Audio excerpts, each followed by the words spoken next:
Linda, I can't see you over there. You're hiding there. Hey. Good morning. Good morning. Thank you for inviting me here. Thank you for coming. This is weird being back with Linda, the one and only. How long we've been together? We met each other in 2012. We did that one transaction in Woodhaven, and that's how it all started. That's right. Remember So that? grateful for that. Yep. No, That's I'm right. grateful for you. I mean, so many things have happened through the years. So we've look how we've grown. It's amazing Yeah. where we started from. Yeah. Right. You were an exit broker. I was a Keller broker, and Yeah. was with exit and switched over, and then got you to come over, and it's probably been one of the best relationships I've ever had in my life in business. So I agree. I'm proud to have you on this, and I'm glad that you're still with me all this time, putting up with my bullshit and all that crap. We all love you, Rich. I know that. Let's talk a little bit about you, because again, this is about you guys, and somebody needs to be spotlighted is definitely you. So I appreciate that, Rich. let's take your journey. Let's start out like the same thing I ask everybody. When you were baby Linda, take me through your life. Like where did you start? Where were you born? Where'd you grow up?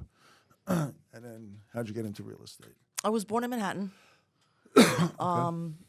Very poor upbringing. You know, my parents came to the States, and you know, she was a seamstress, and my dad washed dishes in Chinese restaurants. And he did that quite a bit for many years. Dad's an artist too, right? He's an artist. Yep. He wasn't appreciated, but as kids, we kept on pushing him. You know, Dad, you got to go out there, and you know, his favorite thing is drawing naked women. That's right. He Yes. likes the human anatomy. Okay. You know, so and he's really good at it. Today he has a studio in China, and he showcases all of his paintings and whatnot. And you've seen that before, Yeah, of course. right? Got So painted to me. we lived in Chinatown on Mott Street. It was a rent stabilized unit, and we were there. I was probably there until I was 5, and then we moved to the projects in Brooklyn. Okay. So he was still doing his thing with the restaurant, and you know, living paycheck to paycheck. And you know, as a little girl, I always wanted to say, how do I figure this out and help them out, right? So hence is why I'm so entrepreneurial. Learned that at a very young age, right? And I had to just push myself and go out and work. Yeah, you're one of the hardest working people I've ever met.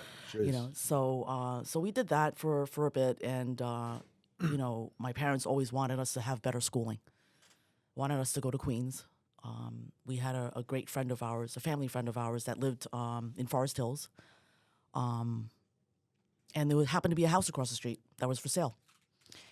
And my parents was like, we can go see it, but we could never afford it, you know. And for them at the time, the house was $60,000. Could you believe that? You know how many houses we could buy today? Oh my God, yeah. So they had a hard time coming up with $10,000 as a down payment, Okay. right? So we went to family members, and we came up with the money, and we finally moved into that house. Wow, that's so cool. Yeah, it was rough.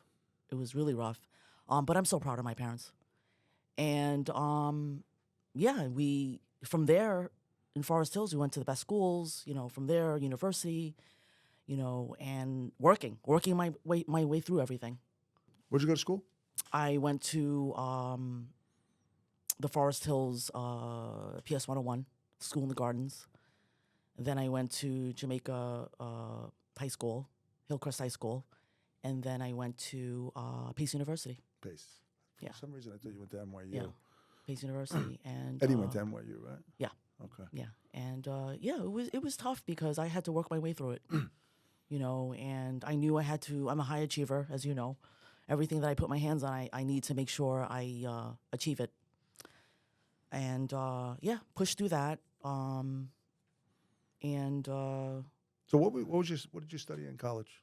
What did you want? business. Yeah, I didn't really specialize in anything. I knew I wanted to go into sales, you know, and What drove you that way? Just the way you're born, and it was just I knew that sales was a way to get a bigger ticket item. Money would come quicker. So, and I made sure I did that, and I did sales. I So did you were in sales sales your whole life. my whole life. So you graduate college, you graduate Pace, or Yep, you don't? yep. Okay, you graduate Pace, then what do you do? And then I did some odds and ends jobs, managerial positions. I wasn't happy. I always wanted to work for myself. Always wanted to do my own thing, and I did. I opened up my own businesses. During ups and downs. Did import export. I was going to ask you, Yeah. what was that like? It was tough, but I had to make those relationships. I went out and made relationships, and Spiny lobsters, right? oh yeah, that's one of the things. Yeah, we specialized in shipping spiny lobsters from California. I'm sorry, from Mexico, and ship them to China. So Yeah, so we would make trips to check out our Inventory and- inventory and whatnot. Yeah, So how long did you do that for? I did that for a few years. and Money then- in it? There was Good. money. It was good money actually, until it was good, until it lasted.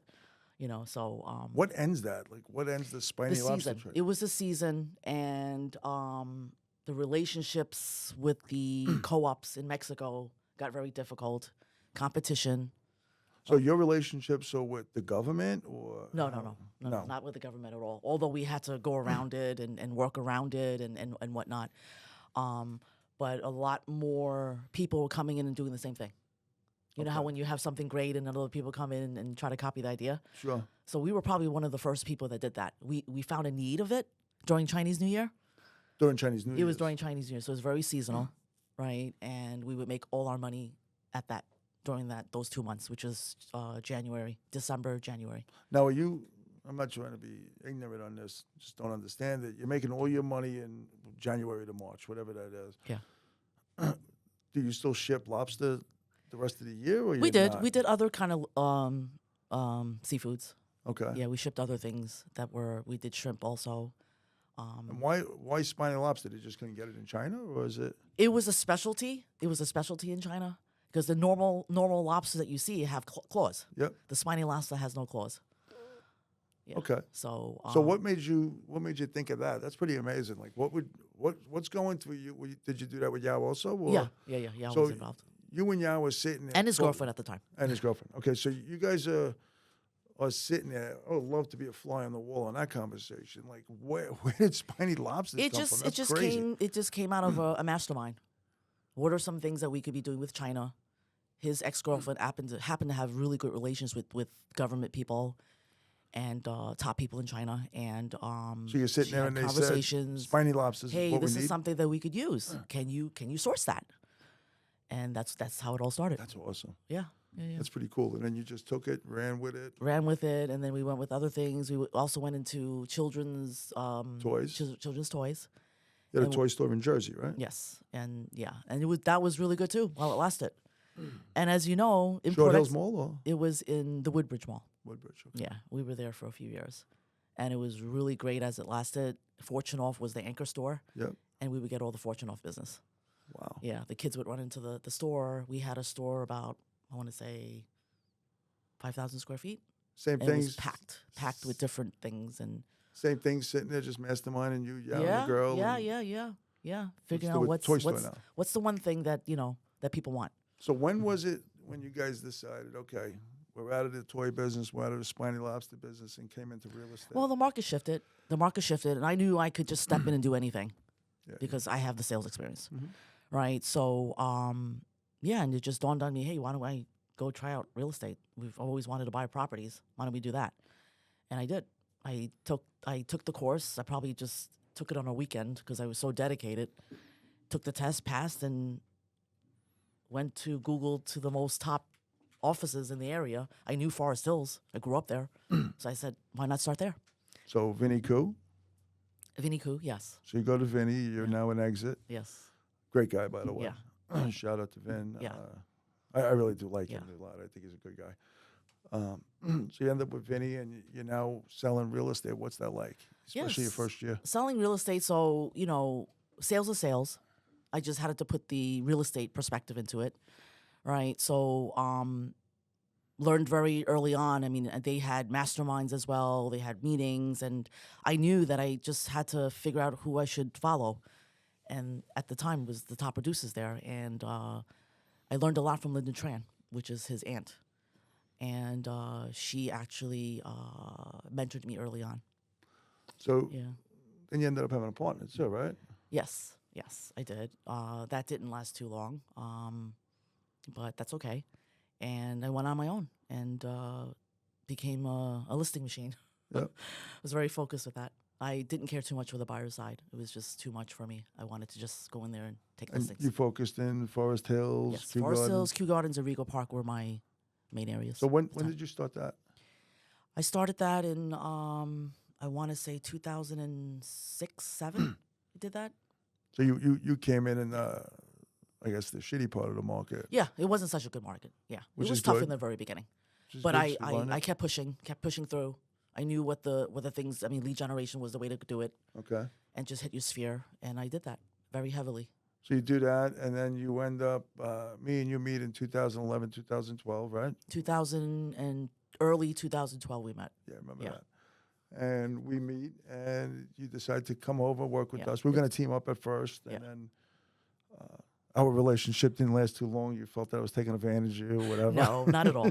Not at all. And you went on your own. But we still worked together. Me, Yes. you, Jeannie, and Yao. And we end up, you, I, Jeannie, and Yao got the opportunity to get into business. Yes. What was going through your mind when I asked you to become a TL for me? Honestly, again, when something's put in front of me, I take it as a challenge, and I find ways to push through. I'm not gonna lie. I'm like, what the heck do I know about being a team leader? So instead of worrying about what that was about and worrying about how I'm going to do it, I just went and figured it out, aligning myself with people that might have done it already. So at the time, there were a few top team leaders in Jersey is who I aligned with. I think Julia Costa was one of them. That's right. Yeah. Mike Steele. Yeah. And she's actually was one of the first people individuals that I shadowed. And she taught me quite a bit because she was running Morristown at the time and she was doing a really good job. Yeah, I just did whatever I had to do. I went out and found the answers, and I wasn't shy to ask. And it was a challenge, and I was very grateful that you came to me with the opportunity. And I said, okay, let's do it. And we did it. And what did we say? Let's swing it. I came to you after we closed. I think I closed on the market center and just said, now what? And I said, we wing it. You're like, oh shit, here we go. It's gonna be fun.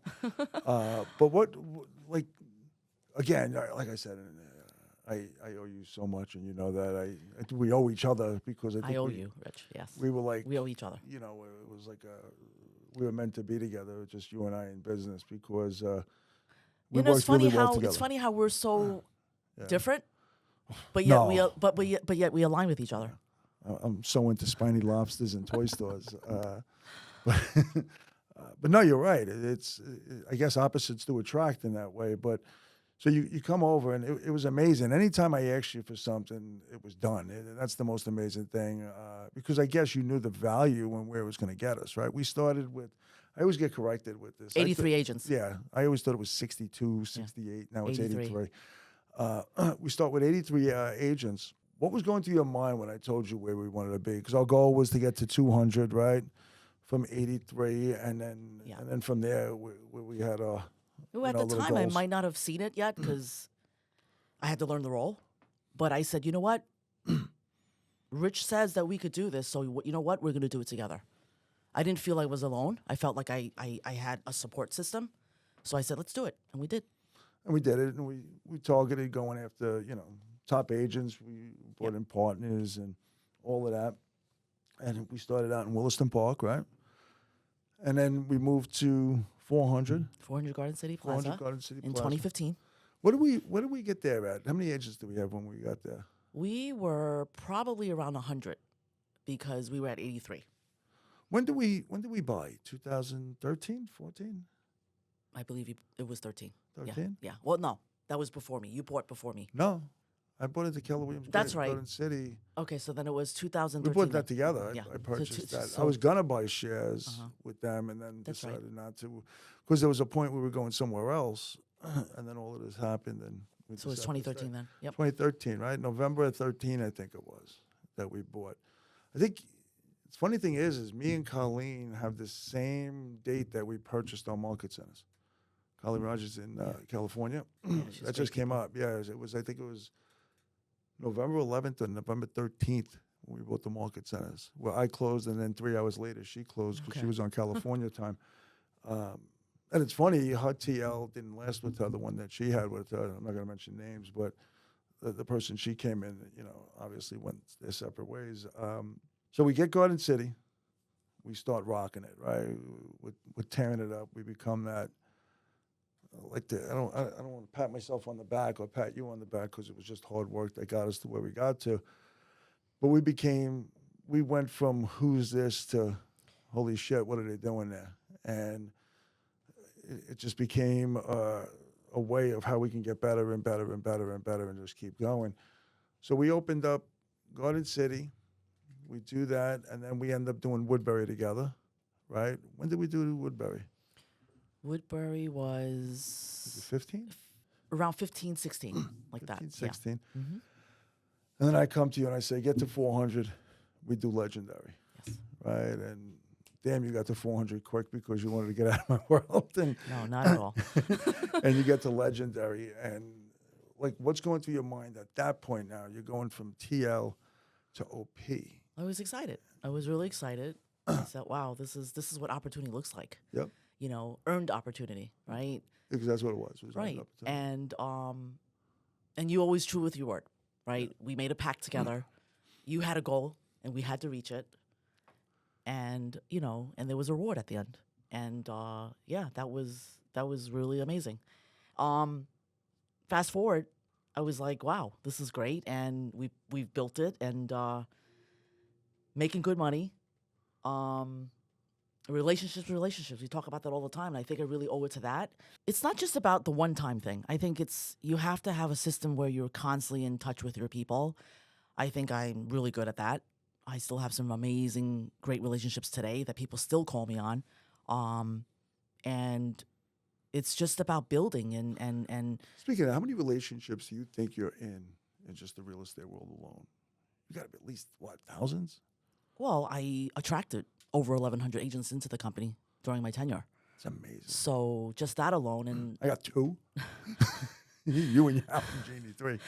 and then all the other relationships and the people that you talk to every single day. You never know where those take you, so you have to be in relationship with them. Super important. It's amazing.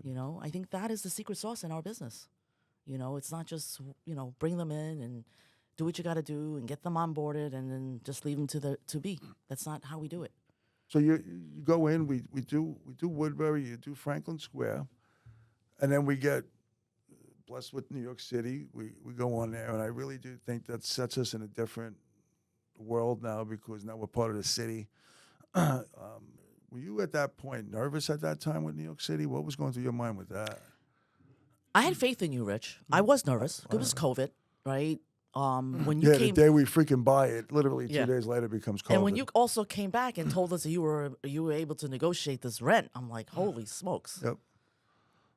But We just had the guy on that got that with us, right, Edward? But go ahead, we Right. do that. But What we yeah, get that that's- at 21 a foot? something like that. It was just ridiculously cheap. It was crazy. Right. So, listen, we've been able to achieve so many things, and you taking on New York. I mean, there's no other person better than you to take I on New York. appreciate that, but again, it's the people that work with me that gets the credit. It's not me. So we get into New York, and then from there it just starts snowballing, right? Market center after market It was center. momentum. It was, yeah, we had amazing momentum going, and then, but with all of that and all the relationships that you're going through, and all the things that you're involved in, now you end up with the second market center, right, where we've ended up buying Manhasset, right, Gold Coast. Went to Pennsylvania first, then came to us, and now we own it. And again, it pretty much, I don't want to say turned around immediately, but we pretty much went in there, and that market center adjusted with Ashley, a great hire, by the way, and it turned into where you and her took it to this next level already. And we're only there, year and a half? Yeah. 2 years, maybe? Everything rises and falls on leadership, Without a doubt. right? And servant leadership, right? And when I look at that, it's putting your own needs to the side and making sure you're taking care of everybody else. And when you're taking care of everybody else, they are going to want to help you. They automatically want to help you. And that's where the synergy comes from. They feel that you have their back, and it's all about a combined goal that you're all trying to achieve together. And that's what people want to see. They want to see that, you're casting this vision, that we're casting this vision, and we have great leaders in place to take it to another place. Okay, so I'm going to take this conversation in a different direction. So, how many market centers you want with me? 7? 8? 7? Okay. So in 7, we own other things together, right? Financial, all this other stuff we own together. Now you go into a world of KW Wealth. Like, how do you do it? Like, I sit up at night and I get to bed around 1, 2 o'clock in the morning. I'm sitting there going, how is she like at this level that you became where you're able to do so much? There's only a certain amount of people that I know that can do that. How do you handle all of this shit that you're handling and then go on and then go to wealth and succeed at that level where now you're in a different world? And I want you to explain the wealth world to everybody because you grasped that too and took it by the You have to really enjoy what you do. Okay. Right? As operating principals, we step aside and we let our leaders do their thing and help them grow, and they help us grow. Sure. Right? So, you get to a point in your life where you just want to leave a legacy. I want to leave a legacy for my kids, and I know you want to do that for Nina and Nikki, right? So what other better way is through real estate, right? So hence is why I got involved in that. It was a small group at one point, and now we're up to like 200 people in our community. You just came to me. I'm not going to say what the property is because I don't want to blow it up, but let's buy this. Let's do this. Oh, yeah. Let's do that. Oh, yeah. I'm very focused with real estate right now. Yep. Yeah. Why? Like what? It's just something that people have built wealth with that, right? And I don't think there's any other faster way of doing it than real estate. So, okay, so you get into wealth. Take me through that process now. You end up, when did you start going into the wealth community? 2 years ago. It started 2 years ago. Yeah. And you said how many people was it? It was probably about 100 people at the time because it's not cheap to join it, right? It's so there was about 100 people. So now there's probably over a few hundred people now. They come and go. Not everybody stays through it, You have to be focused with it too, right? You have to know who those people are that you want to align yourself with that have those particular things that you're looking to do, whether it's flips or whether it's syndications or whether it's building wealth with a life insurance policy. You just have to, people don't stay in it long enough because they feel it's too overwhelming. And my advice to people is just figure out what that niche that you want to do is and stay in that lane. Can I ask you kind of a personal question, I guess? And you don't have to answer this, but what's your niche? My niche has been in investments, in multifamily syndications. Okay, so I've been doing that. So we'll take the yeah. So basically, again, I'm not the GP. I'm the LP. I'm a limited partner. So I come in with money. I don't have the time to go through the statistics and the mathematical side of things. So I didn't choose to be the GM, GP that is. And can you be the GP? Or? You can. Yeah, there's projects out there that we could take on right now and do that. I choose not to because I want to get more knowledgeable in that area. So we've gotten into syndication in South Carolina. Also one in Savannah, Georgia. And these have over 250 units, basically. Nice. And we're just collecting dividends every month, basically. So, and we intend to sell them out in 5 years. Oh. As a group, we decide to sell it and then cash out then. So now you board meetings every month. How does it work with the? Yeah, there's board meetings every month. As an LP, you have to be involved in that stuff? No, you don't, but I choose to.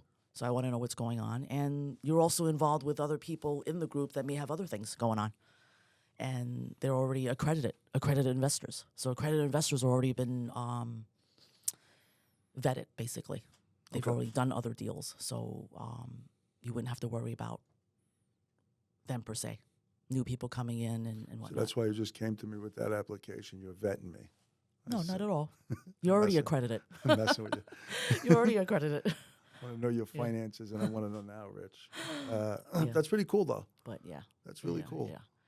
Really, You know, and then you raised two fine boys, right? Like, where do you like? It's amazing to me. Like, where do you get the time? Like, it's so amazing what people can do. Like, and in It's my work world, obviously Diana and you, Jeannie, and everybody out there. It's amazing what you guys accomplish and what you can. How do you do all of that and then raise your sons like at a high level? just being focused, and knowing what you want to go after. Having clarity, super clarity around what that looks like. A lot of people go through life and not having clarity. They're like, okay, I woke up this morning, but what is my purpose today? You have to have a purpose, right? That's deep. Yeah. My purpose is the people that I surround myself with every day and my family.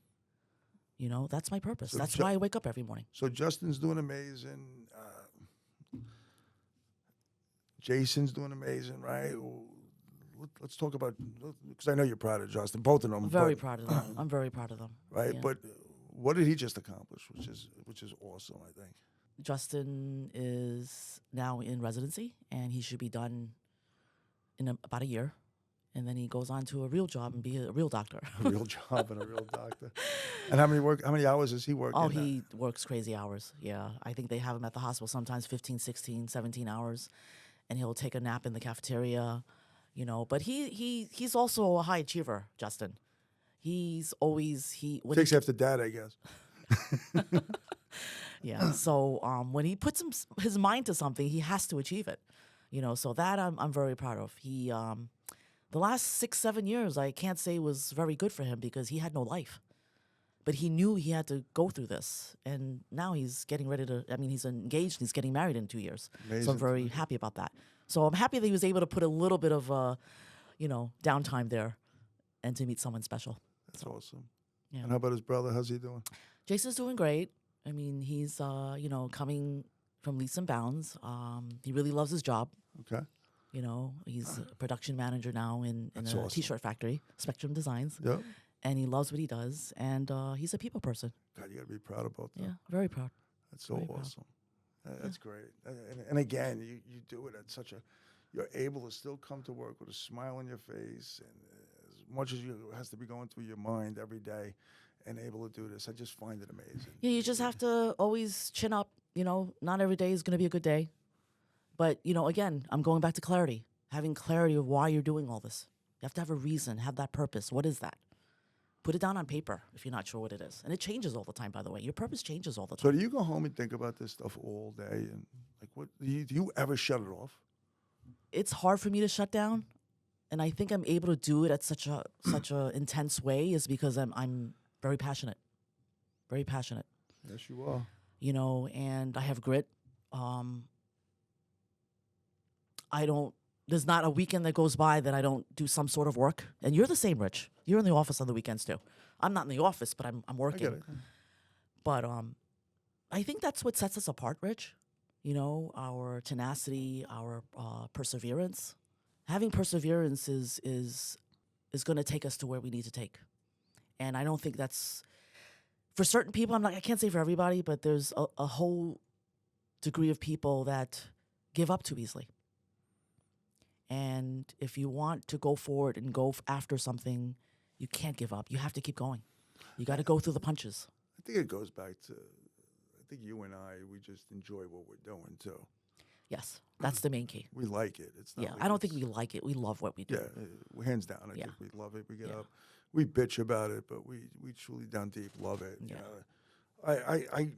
I think I come into work right now. It's funny. I said this the other day. I was in a meeting and I was talking about this, and I forgot where I heard it, but it was some kind of TikTok or whatever it is, and it's probably the one or two I listen to in a day. But it was somebody from Shark Tank talking about the first time he opened up his business, he bought a stapler. And then when he saw a second stapler after like a year and a half, and he was bitching about the stapler.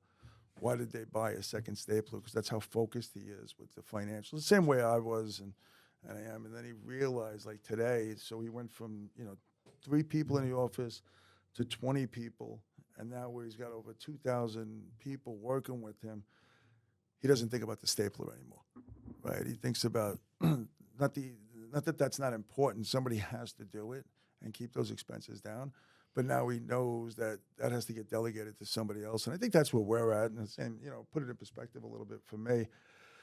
Okay, we're in the same angle. I'm not saying I'm at the same level as him, but same thing. You're not worried about staples anymore. I honestly believe that where me and you are at now, and we're probably a little different, obviously, but I come in expecting to deal with problems, right? I don't So let's call them challenges. challenges, whatever, right? But I know, but I like doing that because it shows that's where my value is, I think, right? And everybody has other different. I think you're, again, a little different than me, where you deal with just everything, and you're able to do that, and you do everything at a high level, which again, and I'm not sitting here stroking you. You know how I feel about you. Without you, I'm nowhere near where I am today. Without you and Jeannie and other people in our Appreciate lives, that. it's. But like But I it works said- both ways, Rich. I think. I mean, it's the same thing. I mean, we did this together, and opportunities just came. And if I didn't take that one leap with you, opportunities have that. So I owe a lot to you too. Yeah, know. rightfully so, and I appreciate that. But it's interesting. Where do we end up? I like to do this sometimes. Like, where do we end up if we didn't cross paths? Right? Like, is there a Keller Williams? Like, do we do that? Like, what happens if that didn't happen? And I always come down at the end where I'm glad it happened. I think we'd probably still be selling real estate. It just we wouldn't be where we are today, probably. I think we. I would've know I still- wouldn't. I You think I think we would have still met, and we would have ended up doing it at a different time, earlier or before. I think it would just cross paths. We're just meant to cross paths at the end of the day, and I think that's what life is. You're just meant to cross paths with people, and some you don't take that opportunity, and some you do, and luckily the ones that you do make you, and sometimes you make poorer decisions. You don't fail, but you choose to go fail in a forward. different route. Yeah, you fail forward. Yeah. You go in a different directions with everybody you meet, but. Like I said, I don't want to keep, sitting there because I could do this all day with you. It's just praise you, praise you, praise you. I find it amazing, and I'm trying to figure out how you do it because it's like so amazing to me that you're able to do this at such a high level and accomplish things. Like, I literally have people telling me, you should put Linda in charge of this. You should put Linda in charge of this. You should put Linda in charge of this. And I'm sitting there going, man, am I that bad at my job?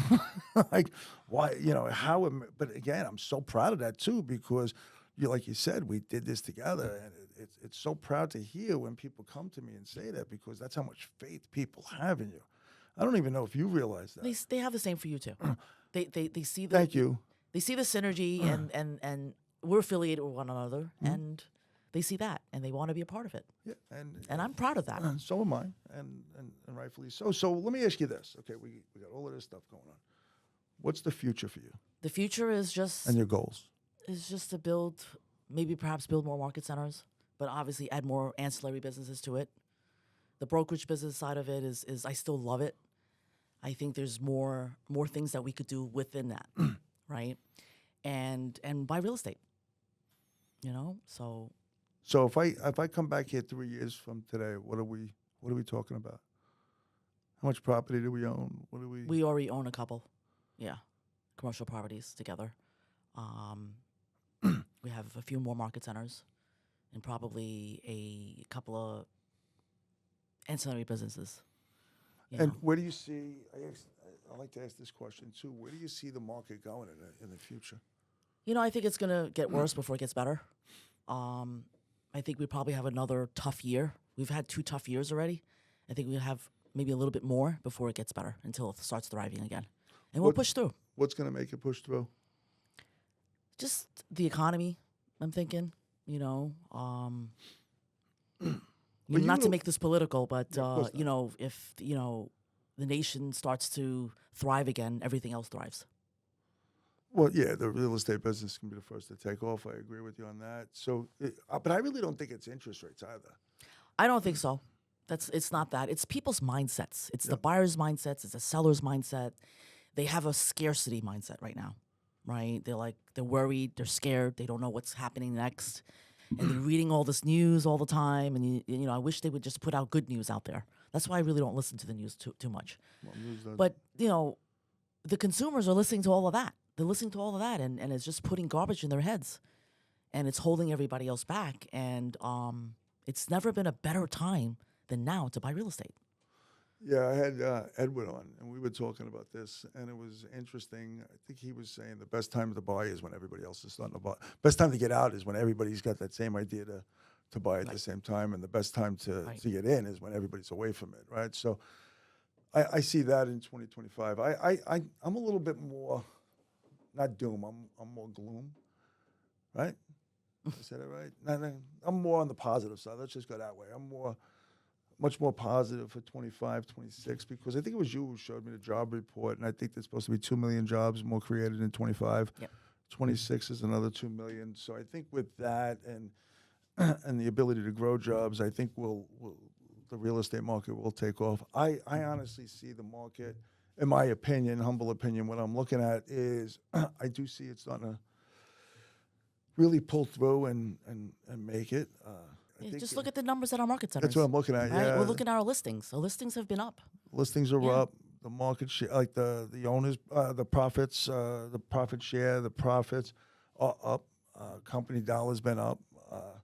When most places, there's a lot of places that are down too. So it's an interesting market. I think it's, again, it goes down to the people that you're in business with. If they're doing business, then we're doing well. If Absolutely. they're not, obviously we're not. But I see it more on a positive note. I think we're going to do a little bit better in 25. I could be 100% wrong. Obviously, that's what makes this world great. Our world great is that you have your opinion, I have mine. And again, we're always opposite. Which one's right? Doesn't matter because we're together, and we'll get through it. Do you see more people coming into the business or getting out of our business? I think the agent side of the business is going to be less people coming in. Again, it's the scarcity mindset, right? They'd rather go for a 9-to-5 position when there's a platform that can take you to wherever you want to go in real estate. Sure. So they're not correlating that, and I think it's up to us to make that message out there to the world that there's never been a better time to come into real estate, right? And if we do that collaboratively as a team, we can totally grab that market share. And then, what are you most excited for 25? Just new opportunities and finding them, going out there and what's the next thing.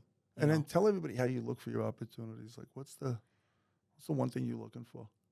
Relationships. You're just talking to people. You just never know where it comes out of, And through my wealth group, there's a lot of people that have brought to the table opportunities. And it's just trying to go out there and meet more people every day. So I'm most curious about this too with you. How many no's do you say in a day?